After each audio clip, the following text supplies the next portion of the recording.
આપ સર્વને મારા જય શ્રી કૃષ્ણ. ગાથા ચેનલ પર આજે આપણે પવિત્ર એવા શ્રાવણ માસમાં આવતી શેરમાટીની ખોટ પૂરતી પુત્રદા એકાદશીની કથા સાંભળીશું. દ્વાપર યુગના ઉત્તરાર્ધમાં માહિવતી નગરીમાં રાજા મોહિતનું શાસન હતું. એ ઘણો ધર્મિષ્ઠ, ઉદાર, દયાળુ અને ન્યાયી હતો. પણ કોઈ સંતાન ન હોવાથી ઘણીવાર ગમગીન અને ઉદાસ થઈ જતા. રાજાએ ઘણાય ઉપાય કર્યા, પણ એની રાણીનો ખોડો ના ભરાયો. જેમ જેમ રાજાની ઉંમર વધતી જતી હતી તેમ તેમ એની ચિંતા પણ વધતી જતી હતી. એ વિચારતો કે મારા પછી કોઈ ગાદી પર બેસનાર નથી, તેથી મારા સગાઓ રાજ માટે લડાઈ કરશે અને મારી પ્રજાને સહન કરવું પડશે.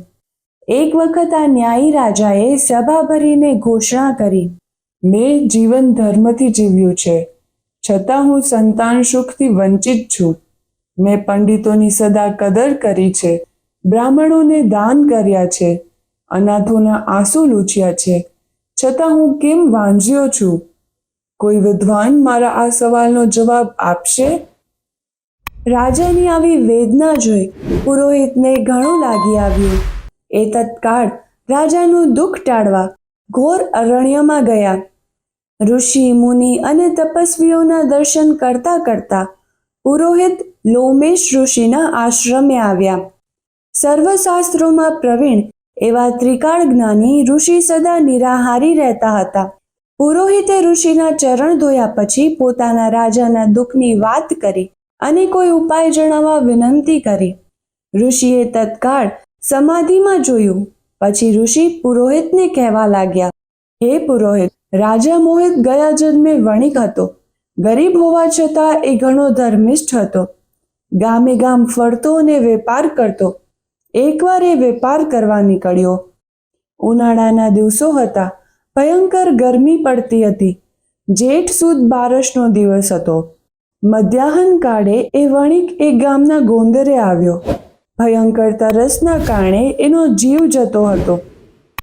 ગામના ગોંદરે સરોવર જોઈને એ પાણી પીવા દોડ્યો. એ વખતે એક તાજી વિયાયેલી ગાય ત્યાં પાણી પીવા આવી. એ ગાયને જોઈ વણિકને સૂગ ચડી. તેથી લાકડી વતી તૃષાતુર ગાયને મારવા લાગ્યો. ગાય ત્યાં જ પડી ગઈ અને તડફડવા લાગી. મળતા મળતા આ ગાયે વણિકને શ્રાપ આપ્યો. જોકે વણિક પોતાના સત્કર્મોના પ્રભાવે આ જન્મે રાજા બન્યો છે, પરંતુ ગાયના શ્રાપના કારણે એને સંતાન સુખથી વંચિત રહેવું પડ્યું છે. માટે હે પુરોહિત, જો રાજા શ્રાવણ સુદ 11નું વ્રત કરે તો અવશ્ય એ પરાક્રમી પુત્રનો પિતા બનશે. પુત્રદા એકાદશીના નામે પુરાણોમાં પ્રસિદ્ધ એવી આ એકાદશી વ્રત કરનારા તમામ પાપોના ક્ષય કરે છે.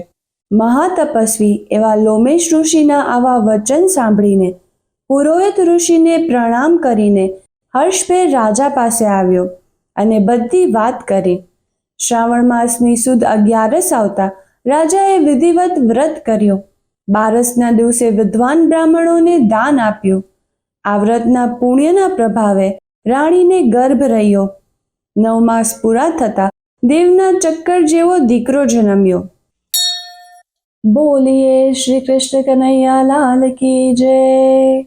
હે મનમોહન, હે રાધા સ્વામી, હે ગોવિંદ ગોપાલ, તમે જ સંહારક છો અને તમે જ તારક છો. અમને દુષ્ટત્વોથી બચાવીને ભવસાગર પાર ઉતારી મુક્તિ આપો. અમારું કલ્યાણ કરો. જય શ્રી કૃષ્ણ. હરિઓમ તત્સત.